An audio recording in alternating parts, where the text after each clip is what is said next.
My mom said, "It's too chaotic this year, let's skip you coming." I said okay. Then I saw a video on Facebook. My sister's ex and even the neighbors' teenagers. All at the table. My kids cried. So I took a picture of every unwrapped gift, texted, "Returning these today." Within 40 minutes my dad was at my door, yelled. I opened and, it's one thing not to be invited. It's another to find out everyone else was. Not just my sister. Not just her ex-boyfriend who used to make my mom cry. Not just the neighbors or the girl next door who once accidentally hit my dad's car with a basketball and wasn't allowed in our driveway for 2 years. No, everyone. Except me. And my kids. That's what hit the hardest. My mom had called it too chaotic this year. She said maybe we'd skip it. Next year, she added, like it was some logistical adjustment. I said okay, and she hung up like she had just rescheduled a dentist appointment. My kids had already drawn birthday cards. My daughter made a paper crown with Queen Grandma written in glitter glue. My son picked out slippers with built-in foot massagers. They were excited. They always are. They love my parents more than they should, considering how little they get back. My parents tolerate them. That's the best word for it. Polite smiles, quick visits, never overnight. They still haven't forgiven me for being a single mom, even though I didn't leave him. He left me. He lives out of state now but calls the kids every single night. Pays for their health insurance. Sends gifts, asks about their day.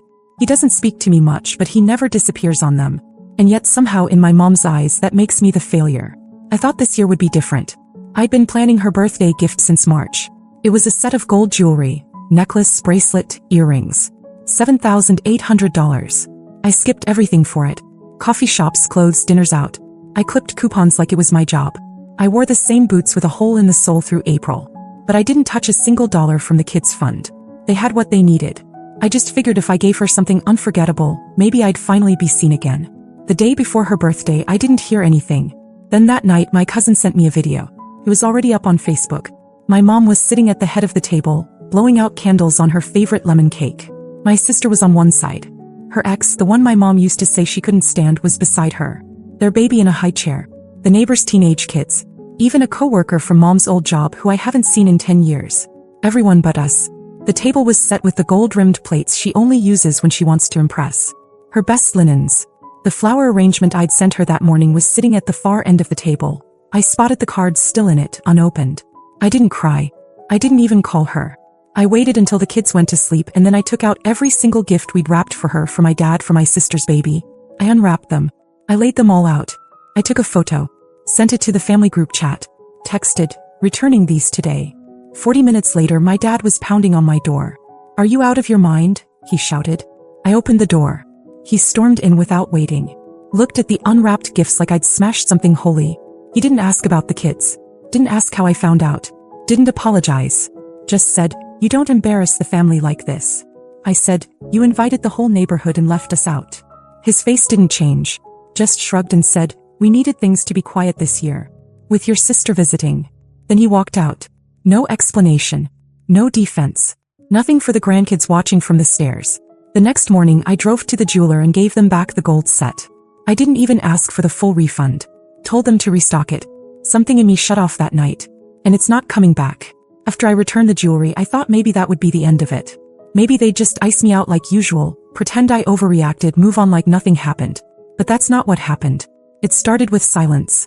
No calls. No texts. Not even from my sister. And then 2 days later my mom posted a photo on Facebook. Her and my sister, arms around each other on the porch holding coffee mugs like it was some perfect morning in a perfect world. Caption said, "So grateful to have my baby home for a while." That caught my attention. My sister lives on the other side of the country. Supposedly. Has some high-profile job in tech marketing or real estate or consulting. The story changes every time my parents brag about her. She's always in glossy airports or minimalist apartments with candles burning in the background. But in the photo she was wearing the same hoodie I saw her wear in the birthday video. Hair pulled back. No makeup. Tired. I didn't think too much about it until I got a call from Aunt Lila. She never calls unless someone's dying or drunk. She asked if I knew that my sister had been at my parents' house for over a month. Said she saw her at the grocery store a few towns over, using WIC vouchers. I didn't say anything. A week later it got confirmed. My mom let it slip during a call with Lila, who of course called me immediately after. Turns out my sister lost her job 6 months ago. Racked up debt trying to maintain the image. Sold her furniture before she flew home, and showed up with 2 suitcases and a very different story. My parents didn't tell anyone. They wanted it to look like she was just visiting. Still golden. Still successful. But now she's been living there. In the room that used to be mine. They're covering her car insurance. Paying her phone bill. Pretending like it's temporary. Meanwhile, I was still hearing nothing from them. No apologies. No explanation. That weekend I got a message from my dad. Short. Said, "Can we talk?" I didn't answer. 3 hours later, another one. This time from my mom. "Your sister's going through something. It's been very hard on all of us. We need to talk." I stared at that message for a long time. Not a word about what they did to my kids. Not a word about the dinner, the gifts, the screaming on my porch. Just a request. I ignored it. 3 days later, my sister texted me. Said she wanted to clear the air. I asked, "Why now?" She replied, "They think you might be willing to help." There was. Not sorry. Just desperate. I didn't answer my sister's text right away. I waited 2 days. Let her sit with it. She sent a follow-up, a voice note which I didn't open. Then another message. "I didn't know they weren't inviting you." I swear. I didn't believe her. Maybe she didn't know at first.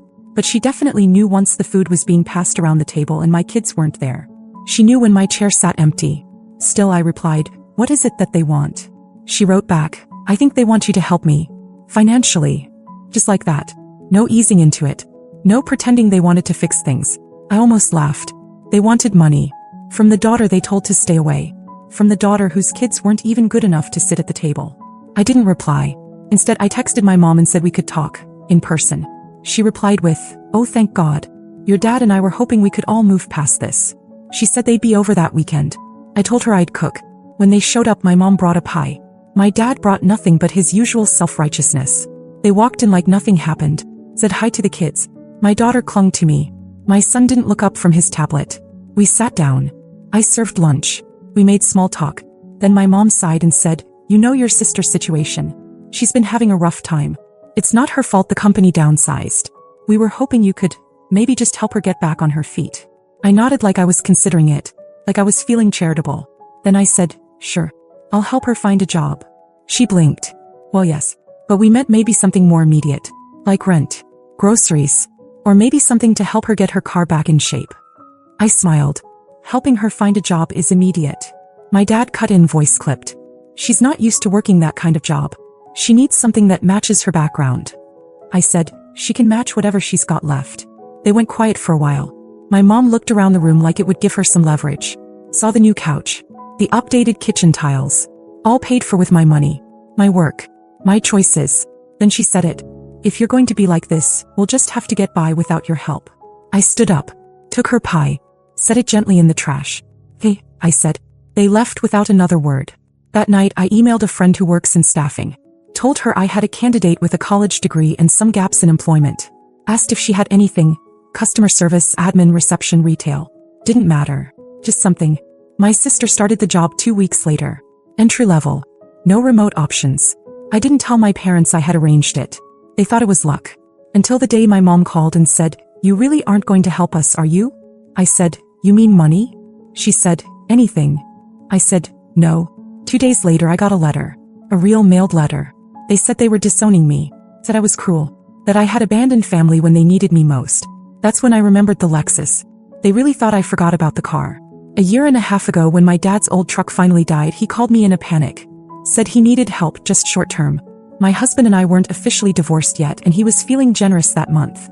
Signed off on co-signing a loan so I could buy my dad a decent car. Something reliable. Something that wouldn't break down when my mom wanted to drive to her book club. We bought them a Lexus. But barely. Less than 20,000 miles, one owner. My dad cried when I handed him the keys. My mom told everyone I had finally done something right. They never made a single payment. And now, after everything, they were driving it around like it belonged to them. Like I wouldn't remember.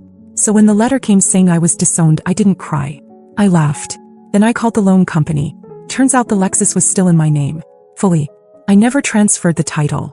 My dad had never asked. I guess he figured I wouldn't. I didn't tell them right away. I waited until my mom posted a photo of my sister posing next to the car in the driveway, like she was about to drive off to brunch. I screenshotted the photo and sent it to my lawyer. 2 weeks later, my parents were served a repossession notice. I arranged it so they got it in front of the neighbors. That part wasn't planned, but it was satisfying. My mom called. First time in weeks. She screamed into the phone, asked how I could do this to them. I said, "You disowned me. The car goes with me." Then I hung up. What I didn't expect was what came next. A week after the car was picked up, my sister showed up at my door. Not angry, not crying, with a suitcase. I asked what she was doing. She said, I quit the job. I said, and?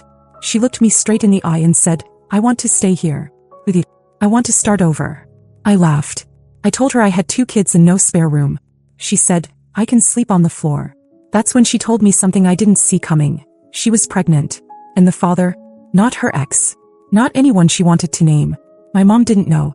My dad definitely didn't. She said, they'll throw me out. I know it. I believed her.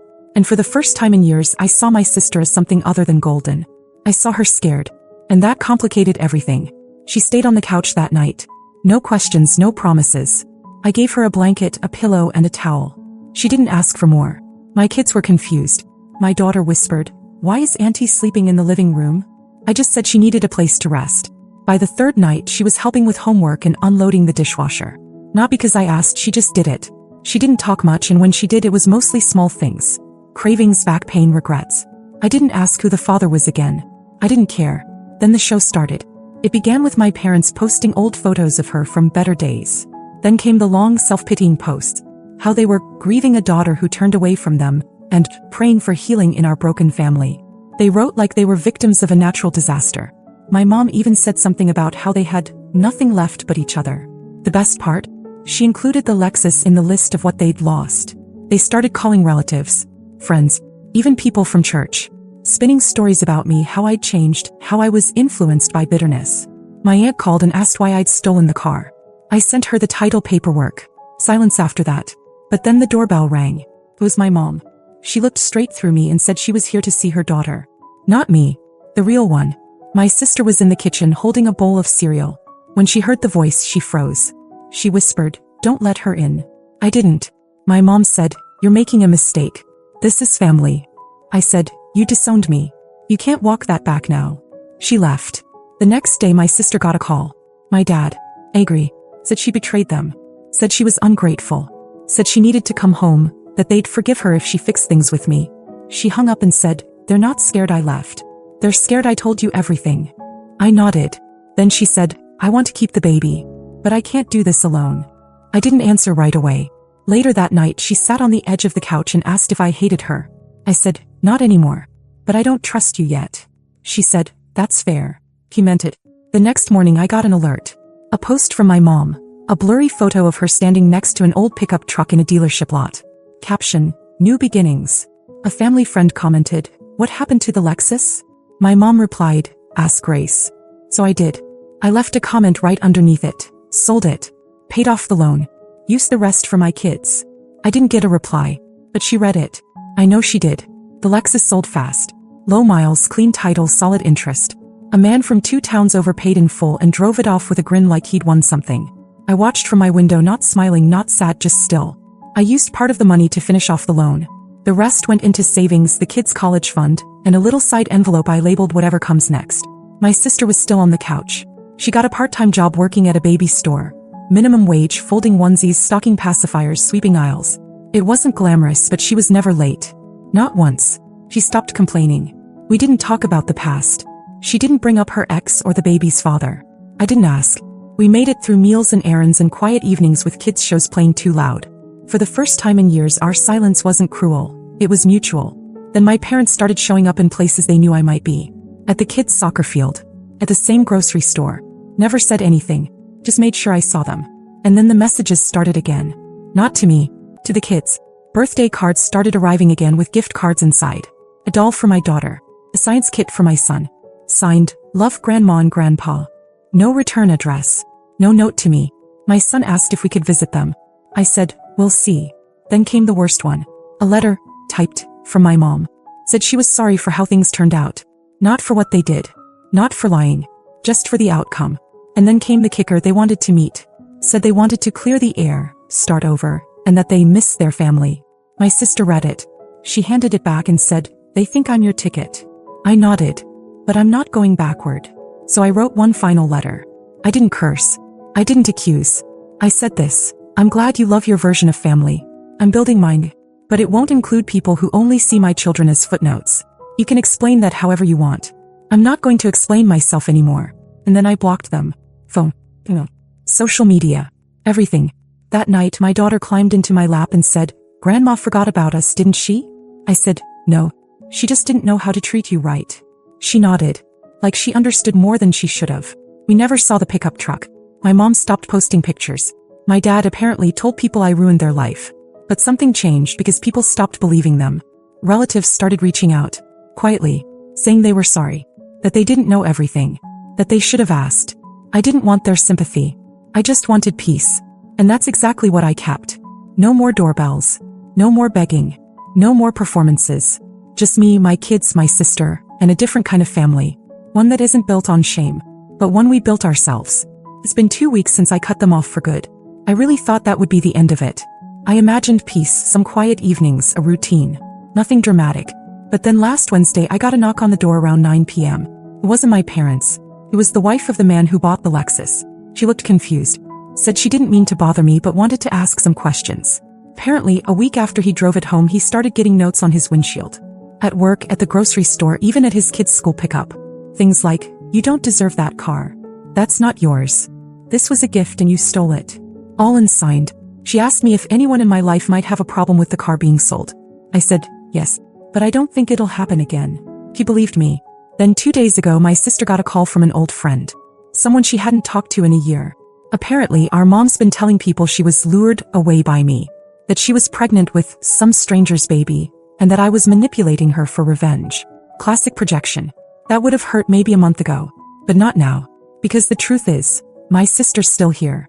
Still working. Still pregnant. Still sleeping on the couch. And this morning she told me she's saving for a twin mattress, so she can move into the laundry room and give the kids back their living room. It's small but it's real. No one's pretending anymore. No one's performing. I don't know if my parents will ever stop spinning their version. I don't really care. Because the people who matter, they see it now. A few of them even apologized. Genuinely. Quietly. Like they finally realized how long this had been building. I don't know what's next. Maybe they'll try something else. Maybe they'll just disappear from our lives completely. But for now the air feels cleaner. My kids are laughing more. My sister's trying. And I'm not wasting energy hoping for people to love us the way we deserve. So thank you. To everyone who reached out. Everyone who followed this story, messaged support, or just read in silence. Thank you. I don't know if there will be any more updates. But if there are, I'll share them. Until then, we're okay. We really are.